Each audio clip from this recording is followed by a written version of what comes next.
Hey everybody, welcome to JP's Chalk Talks Corner.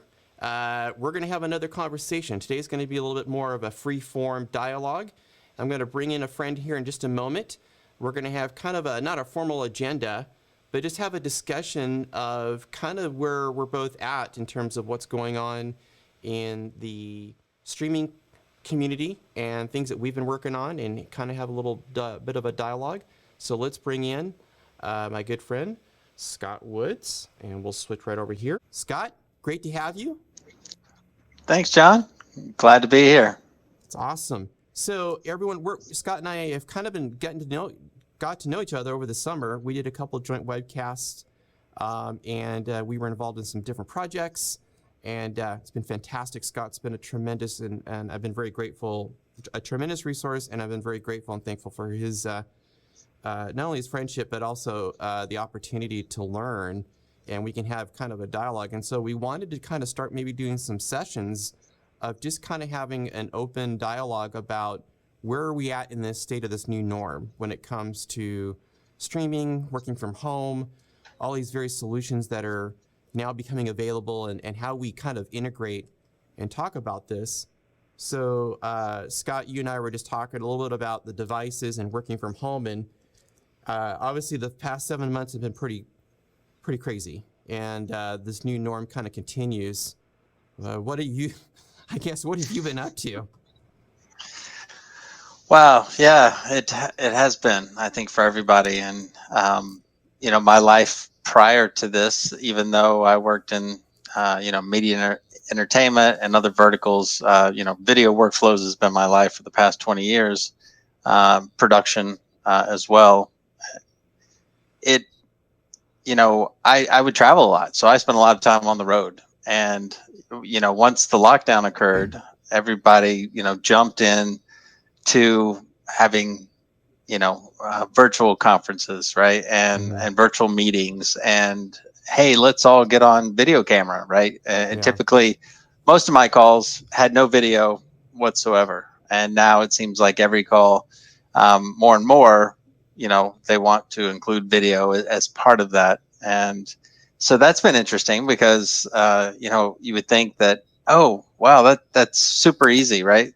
Just open up your webcam and go. But then you think of your lighting and your environment and everything that goes along with that, right? Which wasn't all that important, and now it seems to be very important. And that's just kind of in the workplace, right? Setting up a conference call so people can see each other, and these features are like blurring out your background so someone's not looking at your bed behind you or your kitchen and the dirty dishes. If you don't have a formal office, I'm very fortunate that I have an office.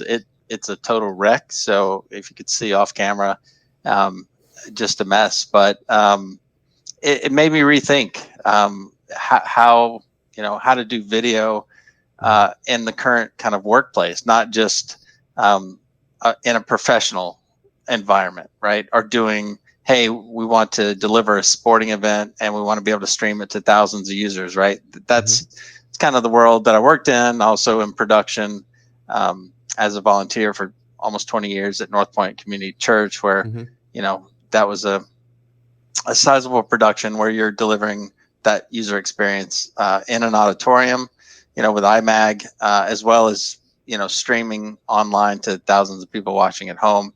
But now we're doing this from home, right? And how can we start thinking about how to do video better from home?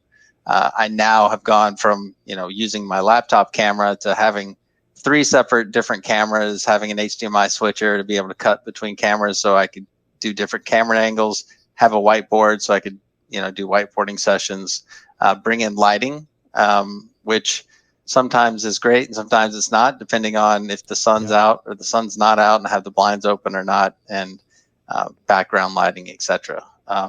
So yeah, it's been wow, it's been a whirlwind over the last 6 to 8 months with all these changes that have been occurring. No, I think you're right, and I think it's Scott and I. Scott mentioned he was at North Point volunteering. I was at some of you may realize or know, or may not know, that I was at Harvest Christian Fellowship or Harvest Ministries for over 6 years. So Scott and I kind of have swapped some stories and shared and discussed a little bit of that, and certainly those environments, and and jumping, not jumping out of the role, but kind of transitioning to a different role from where I was and going into, freelance webcast productions, and seeing some of the dramatic changes that were taking place outside of both where we were at Harvest and kind of where things are at now with all these conferences, as you talked about, and we're seeing it in the sporting venues, and trying to identify ways we can still deliver a similar experience in a kind of together mode, virtually speaking, with the online audience in terms of the sporting venues, or let's say a house of worship or a church. Then we have the corporate side, or these other conferences where you do have somebody at home. And in fact, I watched a conference just a couple of weeks back, and to your point, this was a senior manager, but you saw his bedroom, right? And so we're seeing a variety of different things, and this is just, I think, kind of the perspective of, okay, my office is at home, and depending on how your environment is, deciding where you set up. Do you have a place to set up? You talked about your office, and I'm in a condo, and I've got noise canceling blankets. I've got softbox lights. Oh wow, nice. So I've made, and this was kind of the approach that I wanted to take in terms of with the YouTube channel and the dialogue with everybody, was kind of like, I want to replicate. I want to understand the process, because I think that's important in terms of the remote production at home or the setup, and the responsibility I have as a production manager or a TD, technical director, and so absolutely. And I think it has been a constant state of learning. And even today, a lot of the conferences and things that we're having in the industry from a streaming perspective is understanding, okay, where do we go now, right? We've been doing this now for 8 months. How do we provide better value for the implementation for these productions? How do we handle the streaming? And obviously, I did a video yesterday. You talked about the cameras, just doing the Insta360 camera, GoPro 9, a variety of different devices that we can integrate, right, to replicate that process. But, I think the biggest thing that was a shocker was, I think when everything kind of hit with COVID-19 and the hair on fire moment, was you couldn't get anything. You couldn't get a webcam. Everything was bought up, right? Just trying to pivot and get to that point. And now that we've been doing this, things have kind of settled a little bit, but we're still now looking at, okay, maybe there's a different option to use when it comes to doing something from home, and how do we work with that individual to help make sure their environment, and lighting is one piece of that, audio, and then there's the video component where you don't have to go overboard. You and I were talking about that, right? But having something that will be sufficient and help work and accomplish the goal, as long as people can see what you're doing. And here, that's one of the important pieces that you and I've worked on. Yeah, absolutely. I mean, I don't know if you noticed just now while you were talking, but the sun went behind the clouds and my video changed, right? You could definitely see the difference. And then now the sun's back out, so it's adjusted accordingly. So depending on how professional of a streaming, environment that you want to create, right? You need to safeguard against those things, right? I could block out this entire window and really make sure that my lighting's consistent, if that's important. You mentioned cameras, right? It is important that you have a camera that works well and that provides clear video. I'll give you an example. And if you do multiple cameras, you probably want to use the same cameras, unless it's not that important, right? If it's important that you provide a quality video experience, then yes, you want the same cameras so you can get the same look and feel from those cameras. What I'll show you is what my little camera setup is, and these are just random cameras that I had available, and I decided to hook them up just to create, a little bit of a different angle on video, as well as for my whiteboard, so I could go to a whiteboard and do a whiteboard session. So, for example, I will cut here to the whiteboard, and you can see, okay, I don't have great lighting over there, but you can see the word hello, at least. I think you can. Hopefully you can. I can see it. And then if I cut to another camera, and this is a side view, you can tell I don't even have it currently in the right position. So my headroom is totally, out of whack as we're talking here. Now that's something you could probably adjust on your end, but Right. if you're really setting this up, you want to do that. So if I cut back to my other camera, then boom, I'm back in line again. So, so you can tell that lighting is a big part of that, and then also making sure you have headroom. You brought up another good point, which was audio, right? People need to hear what you're saying. I have this particular headset that I'm using now, which is decent, but also have a headset on, right? Which some people may not think is how they want to present with a big headset on. Different ways to do that. People use earbud or pods, Apple pods or whatever. Yeah. Yes. I think to do that. Exactly. It Sometimes just they look like depends. I earrings. have I think they look a like couple earrings of or different something. options I can use, like Rode wireless. So I could actually use a lapel mic instead of using the mic into this headset, and then use some like wireless earbuds like this to stick in my ears so I could, hear the audio coming back. So yeah, and it's how fancy you want to get. Now, I didn't go all out. Sorry, John, to set that up for today. I know. I could have had my little lapel mic and It's okay. This had is a that free form together, call. and yeah. So, but yeah, I mean, those are things that you can do to kind of improve your experience. I have an overhead light that I use for lighting, which helps. But then again, you can see in your setup that you have this kind of backlighting, which I think, it makes a huge difference as well. I need to work on some backlighting as well, which I think we talked about.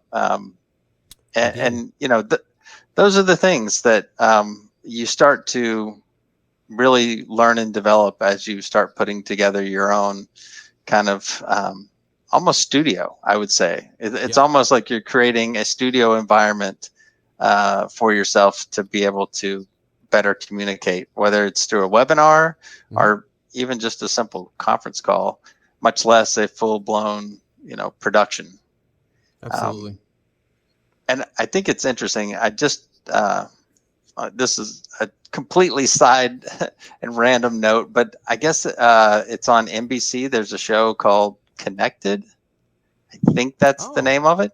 Okay. I don't know if you've seen it or not. And again, this is totally a side note here, but yeah, it's interesting because the entire show is basically a conference call where people are just like we are, right? We're communicating like this, but it's essentially a group video chat, and it's a 30-minute episode, and I think it's on once a week, and that's exactly what it is. It's people having conversation like we are and doing life together online, and it's an entire TV show about it. Yeah. So who would have thought it's amazing. 7 or 8 months ago you would see NBC produce a show based on a web conference. But this is a big issue. This is a big issue for the media entertainment community, and it's been I've been on several different conferences and heard from fairly large studios, and I know sometimes you hear it through your work as well, and figuring out, okay, how do we take the productions that, and this is true for churches and some other organizations where typically we would have people in that environment. Now it's changed. Now we're talking about cinema quality point tilt zoom cameras. I just saw a demo on Monday from Panasonic of some of their new gear. Some it's being used by Netflix for their shows, and that these can be remotely controlled through different interfaces and technology to still capture an environment in a show, but you're not having the camera operators, right? And you're not doing those things. And so now we're looking at, okay, different ways we can explore and leverage the technology that probably isn't vastly different from what it was pre-COVID. It's just a matter of now taking and applying that in a new solution workflow, and developing some kind of a way or means to continue to have business continuance, right, as I would put it. And Sure. just like we've talked about in terms of setting it up at home. So no, I'm going to check that out. Is that on the Peacock network, or is that actually on just on NBC? It's on the broadcast. It's probably on Peacock as well, I'm guessing. Okay. Okay. But yeah, I think you bring up a great point. So, we talked a little bit about kind of home office and that sort of setup. But again, because I work with a lot of different verticals, one of the verticals is, video production. And I think, in my industry, when I look at the different things that are being done, right, it was broadcast, and then it was like, oh, we need to do a simulcast. We need to be broadcasting and streaming at the same time. And then, streaming has really kind of boomed, right? And it's not an option, right? People want to watch video whenever and wherever they are. They want to be able to receive it. And it was always kind of thought that would be the production, right? Actually running cameras, doing a live video production in real time would be one of the last things that moved to the cloud. And we're seeing in the last 6 months that COVID and people working remotely has really accelerated the idea of, hey, let's do a full production in the cloud in real time. Run cameras, like you said, remotely. Have people producing remotely, and being able to have like a comms channel in the cloud so people can communicate in real time. So you have producers, directors, camera operators, everything, and no one's at a facility. They're doing it from home. I mean, even the big broadcasters have been doing this, and we've seen companies rapidly accelerating in that fashion. So, you're operating your environment, I'm operating my environment, but potentially we could be just, talent, and there could be people operating cameras and managing this entire, little webinar we're doing here remotely, right? That is possible now with technology, and it's exciting. I think it's extremely exciting, and I'm excited to see it. I am, from my perspective, in terms of just where, no, absolutely. And I was in a production just last month where I helped support in terms of with some different systems and everything for a virtual conference. And what was really astonishing to me was the ability that we were on comms, we're remotely talking to the client. We had simulated live content that was already pre-produced because it had to be captured and then post-edited work, and then we're running that from the studio. Then you have another set of demos and virtual type sessions that are going on in a live format. But on the comms, especially from the team, we were all over. I might be talking to somebody in San Francisco. I might be talking to somebody in Toronto. So, and I've been doing some research on this for the past month or so, looking at the solution. So now we're seeing the integration of active communication and having bi-directional instead of one direction. And you're having that to be able to facilitate and produce either a live content like you're talking about, where we're pulling the talent in and then looping them into the remote facility, and then be able to produce a simulcast type live stream, or just capture and then go and edit that, and then it runs at a later time, right, where it's pre-recorded. Right. And then we're able to deliver that way as well. So there's a lot of different options that are becoming available. And what's most interesting to me is as we do this, we're looking at how do we, what type of camera do you pick out? What type, audio? What do we need to have at the talent location? I think, Scott, we've looked at, little streaming encoders. What if we're doing something out in the field, right? There's a little box, sure, small form factor encoders that you and I've talked about just from a mobile production perspective, and doing absolutely that, which I think is pretty incredible, and how that's developing. Yep. So yeah, there's just so much out there. Traditionally, you have big encoder boxes that are one rack unit, 30 inches deep. that just doesn't really cut it anymore to be mobile, right? Yeah. And so, just like this little device here, this is Yes. AWS Link. Yeah, this is one of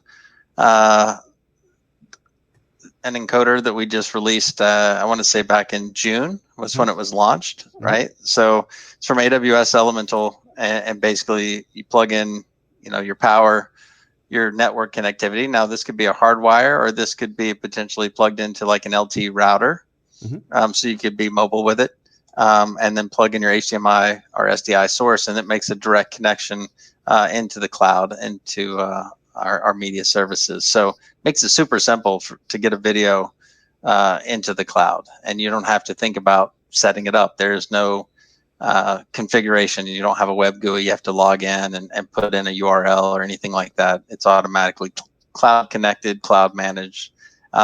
So services like that I think are really changing the game, making it easier for people to get video into the cloud, and requires less management, on site or in the field. Absolutely. Well, and I think it was kind of brought up at a recent conference for the streaming industry on Streaming West, and content deliverables was talking just about that exact topic, and that was how do we take and do that at scale. You and I talked about that in some of the joint webcasts, right? How do we deliver some of these ways of going at that? And if we can lower the complexity, and certainly with the AWS Elemental Link Unit and the ability, one of the challenges that we've seen come up, and we've talked about this, is that we're certain environments, the network connection isn't great, right? We have to think about that. So if we can have a piece of technology, and this is where I think today, even thinking about this in another conference for the Video at Scale conference with Facebook and others that were talking about, and they had Netflix and different people talking about this, is that from a video engineering perspective and our ability to use systems that help us deliver a quality standard type stream,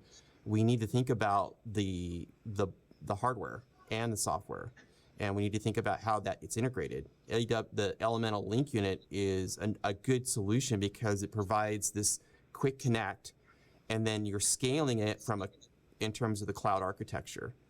And this presents a new opportunity where, from a webcast production, I don't have to think about, okay, what we use in the industry and talking about workflow standards or the sizing and scalability is I'm now dealing at a cloud level, which means that I'm utilizing the infrastructure that gives me the ability to deliver something at a larger scale, depending on obviously the production or the client or whatever maybe we're doing. But this is going to where we need, I think from a webcast producer, I always think about the consistency of delivery. I want to make sure it's reliable and there's good quality. And we talk about quality of service, but the quality of experience. And I think the quality of experience gets impacted when we're trying to do things and kind of cobble things together, which was kind of been the initial way of pulling different components. But now we're thinking about, okay, how do we do this, leverage the right type of tools to deliver the quality?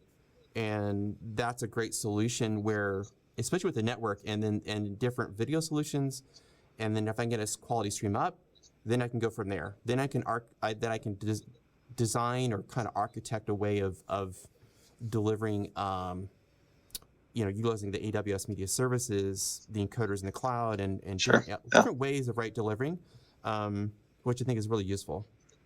Oh, absolutely. It makes you very agile. I mean, once you get it to the cloud, the possibilities are endless, really. From a distribution standpoint, I mean, we have services that allow you to take a video signal that you want to ingest on the East Coast of the United States, and you want to deliver that halfway around the world. You can do that, right? Using the cloud and using services to be able to do that, to deliver at a global scale, right? I mean, when you look at a CDN and being able to reach an audience, using something like AWS CloudFront or Amazon CloudFront to be able to deliver, video content to that type of scale. So whether you're streaming to 100 people or 1 million people, right? You don't have to worry about building out your own infrastructure to be able to support that. So I think you're right. Once you get video to the cloud, it gives you the tool sets that you need to be able to manage that content and deliver a quality of experience at scale, without having to worry about it. Do I have enough hardware? Do I have enough bandwidth? All those things you have to think about when you're building out your own video solutions. No, and I think that's and Scott and I have been talking about this, everybody, about we've been testing things out. We have a lot of great discussions. Scott and I will get on there and we'll kind of toss some thoughts around, like, well, what about this and what about that? And I think obviously I haven't covered this, but this is one of the big topics in the industry right now is REMI, which is the remote production workflow. How we develop that, what does that look like? And for those that aren't familiar, what we're talking about is, again, touching back on what we talked about previously, is the remote production studios, right? And the framework by which we have these virtual connections coming in. So for me as the producer or the tech director and the team of people like Scott talked about, we may have a full production team that is virtually connected and we're delivering something. What we're talking about is trying to deliver this thing, deliver a type of solution. And now we're starting to see different ways to approach that. We're talking about, can I remotely control cameras and have a 3-camera shoot at one location and pull everything there and have maybe there's one person on site that's just setting up. We're pulling everything backhauling it into the production studio. So there's a lot of different ways we can approach this, and I think it is about lowering the complexity. I think people are challenged in the stage right now. I think what I'm seeing especially on my side, is we're in this new stage of, okay, we've been into this 8 months. Now, where do we go? And for those that are at the stage of not a broadcast level, they're now thinking about, okay, how do we create a sustainable way of developing this? And this is what Scott and I have been talking about. And I think, Scott, you and I have discussed this about different solutions at home, different ways and approaches we can do this. We've talked about the backpack, different services, right. And AWS provides that. So I think we continue on, and part of this goal, these conversations that Scott and I are having is really having a dialogue. This is kind of we're looking at different ways. There's a lot of different solutions that are being developed right now, and there's a lot of different ways you could spin it. I think it comes back to, and Scott, you can probably shed this from more light on this from your experience, and that is just the overall use case, right? What are you trying to do? And because people ask me all the time, like, what are the standards? Well, there really isn't a standard other than we go by certain processes. The question is what do you want to do, right? And that's going to determine how you want to go and how you want to scale that. I think obviously one of the key attributes of planning is future-proofing in a way that if you start at one level, you can scale up over time, right? And you can provide ways you could do that. Obviously, there's costs that you have to manage, and that's been one of the areas I think everybody's trying to tackle right now is how do you contain those costs so it doesn't get out of control with certain areas of live streaming and things like that. Anyways, I think we lost Scott. Scott was there.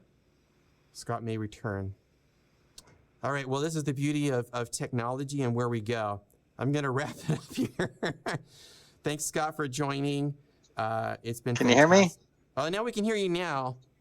Okay. It's interesting because I can see my video in the bottom left-hand corner, which is live video, and I can see me talking, but in the box next to you, I am frozen, but I'll continue talking for a second if that's good. That's fine. I was just gonna wrap it up and say, hey, Scott, it's been great having you. At least I'm not doing something odd in my picture right here, so that's good. Very good. Anyway, not picking my nose or anything. So yeah, I just saying, I think it's always great to work from the customer and work backwards, right? Start with the customer, work backwards. Yep. What are they trying to accomplish? Yep. I think cost is certainly a factor. One thing I like about using cloud services is the fact that you only pay for what you use, right? Absolutely. You're not having huge upfront capital expense to do this. So you can experiment, and if it is too costly, even using pay-as-you-go pricing, then you haven't had to put a lot of money in up front, right? That huge capital investment up front. What excites me, another thing, and again, it's not all about, cloud and AWS. I mean, there's a ton of partners out there doing a lot of fantastic things when it Absolutely. comes to Totally. Absolutely. production. And I was very fortunate a couple of years ago to we did a production, and I got to mix my volunteer work in production as a director, along with my regular day job, which is building out video solutions. And we were working with NASA, and we did the first ever live 4K from the International Space Station. So I helped I helped architect that workflow, and basically that was delivering from the International Space Station to the Las Vegas Convention Center for the NAB conference. Yeah. And so we had this basically live event where we were interacting with the International Space Station. We did the entire event in 4K, and I got to not only help design it, make sure all that worked, but also got to direct the live event, which was pretty exciting for me, right? You have, you're basically taking cameras that are coming from the International Space Station along with the video cameras that are in the auditorium. And that was exciting. What I think is very exciting, and there's people already doing this, but for me as a director, and as me as someone who loves production and video workflows, would be to have an event and create an event to where you're doing a live event, but your cameras are potentially anywhere and everywhere in the world. So I'm taking live from, one continent to another continent. And being able to produce a show to that level, I mean, you start seeing that now for major events. So, you may have on election day, you may see NBC that's cutting from one state to another state where they've flown out a reporter or whatnot, who's reporting, essentially from that state. But, potentially they could have people who are already there, who are remote, who basically could use their cell phone to get a video signal, up into the cloud. And essentially you could produce this live event using these local resources to deliver, a user experience. And whether that's an all digital experience or whether you take that digital signal and you bring it back on premises if you needed to put it up over a satellite to do satellite distribution or other distribution to other media outlets, even distribution through the cloud to other different outlets. So that's what excites me about kind of this next generation of leveraging cloud and global connected networks to deliver video experiences. So no, totally. I think you're absolutely right, and I will put a link for everybody Scott's referring to. I actually saw that production for the International Space Station. That was a fantastic experience just to kind of watch online, and I'll find the link. We can find the link to it and put it in the description. That was really cool, and I agree with you. I am pretty excited. I've been looking at Bird Dog technology. There's Live View. Right. There's Blackmagic, and there's different solutions that are developing on how we can have this, distributed model in a way of having different endpoints to connect sources and either run it from there or vice versa. I'm pretty excited. I think what's astonishing to me is to see the level of scale in innovation at some levels of, and for production. You appreciate this because knowing, like Scott, like you said, when you're a TD, a technical director, and you're doing all this work, there's a lot of steps involved, but it creates now more. It's a new level of immersive experience, I think, for the online audience, and that's kind of what we've been talking. Because before it's one direction, one way. Now we've got these bi-directional type components. So, anyways, I think this has been fantastic. I think this has been a great discussion, and we want to do this again and kind of maybe, Scott and I are thinking we've both got our ATM minis. I've got, we're testing different devices out. We're talking about different solutions. So if anybody has comments or questions, share with us what you might be thinking about. Scott and I could probably take a look at it and answer. So getting you to leave your comments and do that helps us. It helps me, in particular on the YouTube channel and the algorithm of how this video gets visibility, but also creates engagement. And I think that's the part of these dialogues is not simply just Scott and I can talk here. Scott's been fantastic at just stationary for a bit of time. So I really appreciate his ability to do the live mannequin effect. So that's right. So I'm super thankful for Scott and for all that you're doing. Folks, if you have any questions, let us know. We're going to try to do this. We'll try to figure out times where we can do this, and we might even do a live stream. We might even test this out. We might pick a different platform. We might test different ways we want to approach this, and just kind of give you an example of different ways you can look at. Scott said, different solutions and different ways we can be somewhat innovative or create something in an experience. So thanks, everybody. Have a wonderful day, and we'll talk soon.